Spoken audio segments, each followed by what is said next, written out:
No, definitely it's not going to work because CARICOM come with a plan without consulting the Asian people, but only talking to the same old guys that drove the country where it is now. It's the same names, the same organizations with no popular support.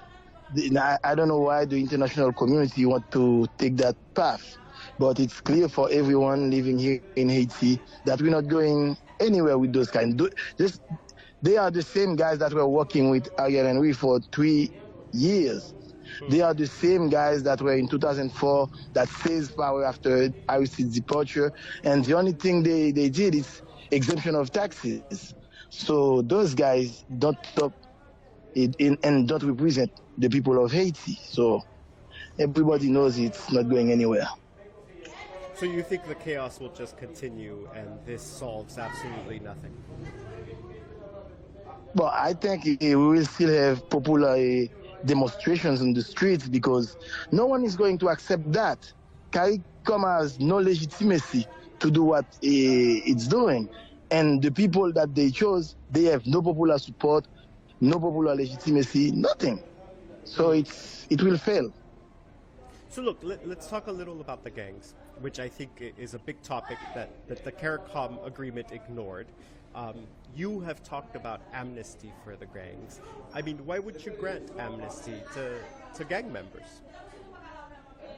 History has taught us whenever a country is where Haiti is now, because we have very big security problems because of the armed people in the streets, those youngsters, armed by the government, armed by political parties, because those guys, they are very poor. Where would they find those weapons? Where would they find the money to buy weapons, to buy ammunition? So they put them there. They are, for me, they are victims of the society, victims of the system. And now there are too many with too much power. I think the states should do what other states have done before, like France. They did it in France with Lady Donat, that Henry IV signed. They did it in United States with Jimmy Carter. They did it in South Africa with Mandela. They did it everywhere, a lot of places. Even in Salvador, Bukele had to do it to find some kind of peace. Peace has no price, and I think we should, and it's in the interest of Haiti that we offer them amnesty. But amnesty doesn't mean impunity. Amnesty means you will have a commission of truth. Those youngsters should tell us. Everyone should know where those guns come from, who financed them, who gave them ammunition, why they kill all those innocent people, why they kidnap all those innocent people. And then we'll have the commission for justice.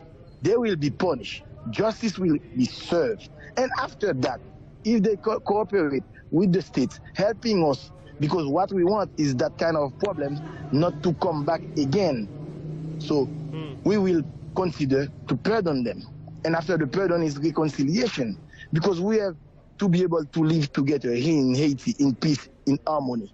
But first of all, I have to say, it's not only for the gangs. The gangs are not the real problem for Haiti now. It's the big guys that call themselves prime ministers, president, that stole everything. They've been stealing everything for too long. Do you know that they just stole $9 billion in less than 10 years? The money that Hugo Chavez gave us with Petrocaribe and the money that the international community gave us after the earthquake, they stole everything. They haven't done anything. So misery is hard. And people is just sitting in Washington or sitting in Haiti or in France, in Paris, and think they understand the problems. But how can they understand it? Because they're not living the reality, the situation. Misery is not easy. So those young people, for me, we have to give them a second chance if they accept to collaborate, to tell us who financed them, who gave them the weapons, and to give us the weapons back so we can have peace. And then we have to invest all we can in the ghettos, in the poor neighborhood. We have to help them. We have to build hospitals, schools, universities. We have to give them other path, other way, because life is not easy in Haiti. It's 98% in an abject misery, while 2% living like kings. I wonder how they can do that. Sometimes someone should feel ashamed to be rich and happy in the midst of so much misery. Do you think that that's part of what we're all missing about this story, that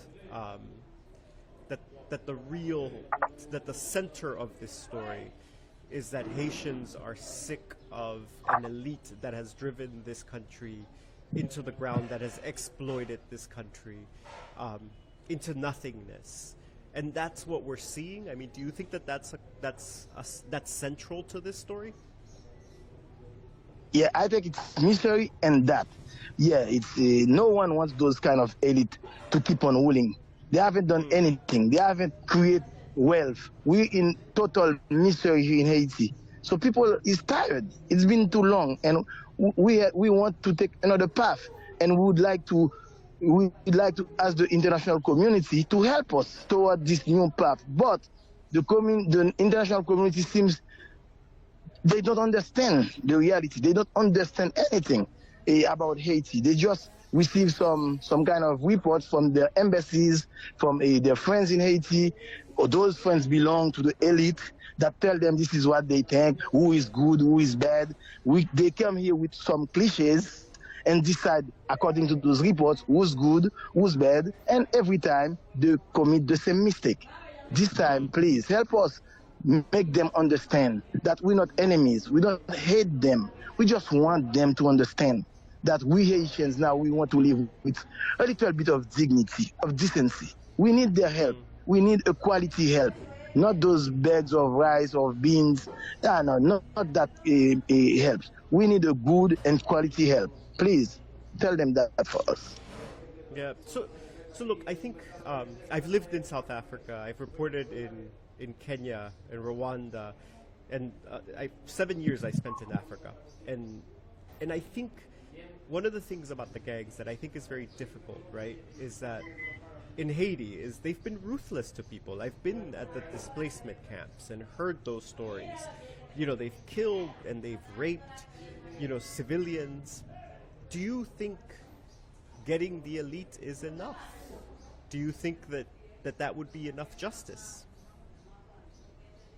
No, those guys that kill, that kidnap, those guys that made all those atrocities, they should pay, and they will pay. But at the same time, the people that are investing in this chaos, we have to stop them too. Because even though you kill all those leaders now, the system will create other leaders.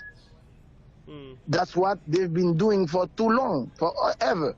We have to solve the problem with those little gangs in the streets, but we also have to stop it in the head. So, go ahead. Well, and I would like to tell you that corruption is the real problem. Misery is the real problem. It's a social problem. We have to face it. We have to acknowledge it and take the steps to reduce misery, to reduce corruption, to eliminate corruption. But it seems that no one cares. They just see those guys doing. Why those young people take this path when they know in 1, 2, or 3 years they will be killed? Why they want to go to this suicidal path? It's because they have no other option. It's because the biggest gang in Haiti is the state of Haiti itself. It's the president, the prime minister, the ministers, the elite. They are the worst gangs in Haiti. And it's the truth. Everybody knows that. I wonder, I mean, look, I think it's no secret that you want to become president of Haiti.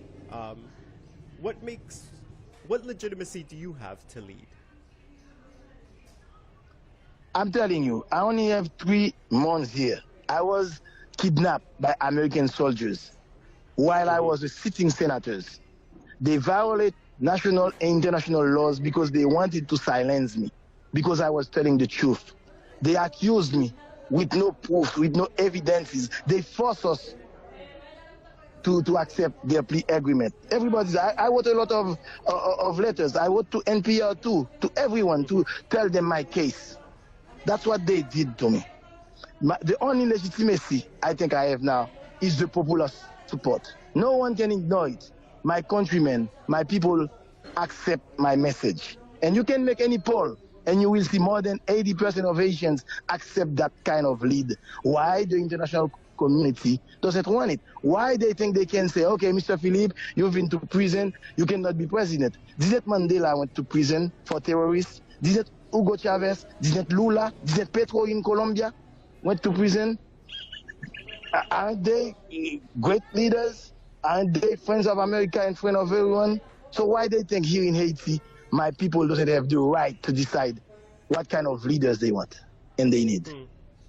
I've been kidnapped. That's another part of the problem, right? That people haven't been allowed to choose their leader. Haitians have not been allowed to choose their leaders. That's true. Yeah. So if we fail today, America failed because Americans decide who's going to be prime minister in Haiti. You cannot be chief of police if the American embassy don't choose you.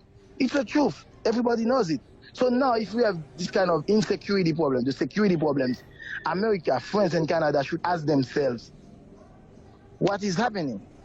Are we in the bad path? They should accept that they were wrong and change it for the better for the best for everyone. So, what do you make of barbecue, of Jimmy Cherizet? I mean, does he remind you a little about yourself? I've never been involved in gang things. I've never been involved in taking arms against my own people, in kidnapping. All my life, I was a chief of police, I was a senator. All my life, I've been fighting for the poor and the weak. All my life, I wanted to have a fair Haiti where everyone can live with some kind of dignity, school for kids, hospital for the needed, women rights. That's my fight. Why you think? Ask yourself, why some guys that they just condemned for 7 years in prison, that spent 7 years in prison, why in 3 months, all these people are following him? Why Haitians love me? But, you know, what you've just said about fighting for the poor, I mean, that is what barbecue has been talking about, no? I fight for the poor and the weak in the right way, in the legal way. Okay. I see. And my revolution, the revolution I'm talking about, I said it since the beginning, it's a peaceful revolution.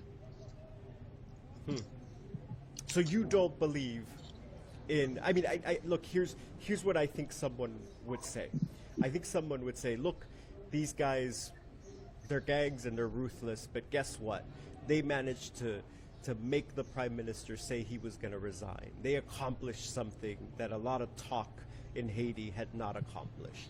So you don't believe in that, in the actions that they took to pressure this into happening?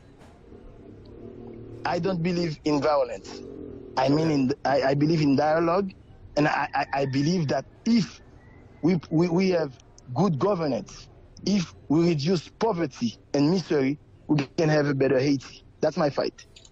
And so if you're the guy leading this dialogue, do you think you can get these gangs, which there's you know, so many of them, they fractured and it's a mess.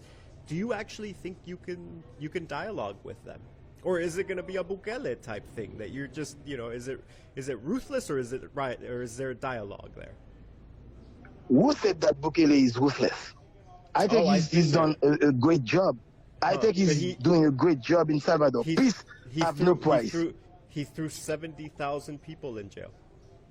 Tell me, how many innocent America killed in Iraq or Afghanistan? So Sure. America is ruthless? Yes, it is. Peace have no price. If every country, every state has to pay a price to have peace. If those gangs, if those kids, if those young people doesn't want to lay down their weapons, they have to be forced to do it.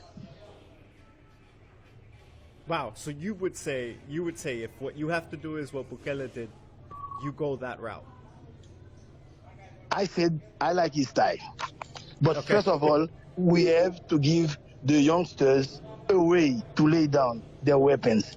We have to tell them we will give them a better country. Please lay down your weapons. Don't take that path because Haiti needs tranquility. Haiti needs to be in peace. peace has no price, and we will do whatever it takes to bring peace to Haiti. So Senator, my final question, and it's a very practical one, because I think we all do say the United States, for example, installed Ariel Henry as president, right? And we sort of understand that. But can you give me an example of how the United States wields that power? You've seen it from the inside. How does stuff like that actually happen in Haiti? I think as any empire, United States has its interests. Americans are not here in Haiti to help Haitians.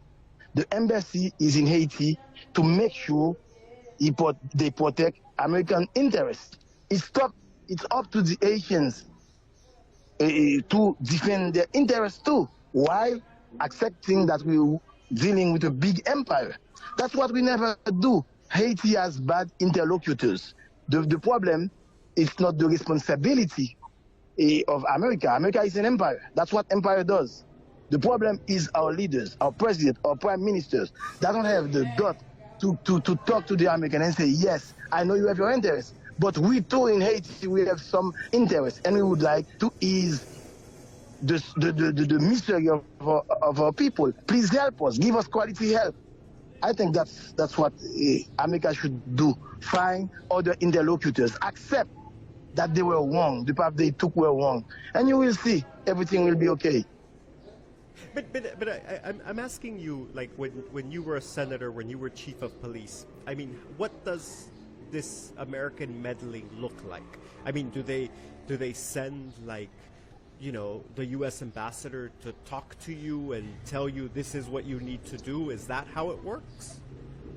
Let me tell you a truth. Believe me, it's the truth. You cannot even be a police officer, a little police officer, if the embassy doesn't accept it, doesn't agree. Every promotion, we have to send the list of officers to the American embassy. That will say, okay, okay, okay. If you want to be prime minister, America has to say, okay, we accept it. If we want to put someone chief of police, America has to make sure it's there, guys. It's the truth. Everybody knows it. And you can ask any American official.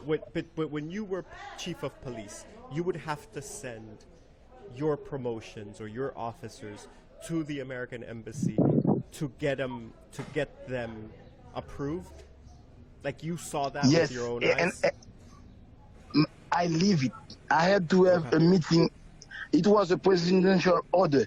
Every week I had to be with some American guys and telling them what I'm doing. Wow. Every week you sat with some American Every week, people. Once a week, I sit with American officers from the American Army, from the embassy, to report. Wow. And it was not up to me. It was my president's order. It was my superior's order. Wow. And they literally approved whether you could do something or not, whether you could take a decision or not. Yeah, if they don't want you, they will say, okay, take him off. That's how it is. That's how it works in Haiti. Wow. All right, Senator, this has been really great. I thank you very much for taking the time. I appreciate it. Thank you very much for your time. Please tell them we are not enemies. Tell them we want our people to only live with some kind of dignity, respect. Okay. That's all we want. All right. Thank you so much. Thank you. Bye-bye. All right. Bye-bye.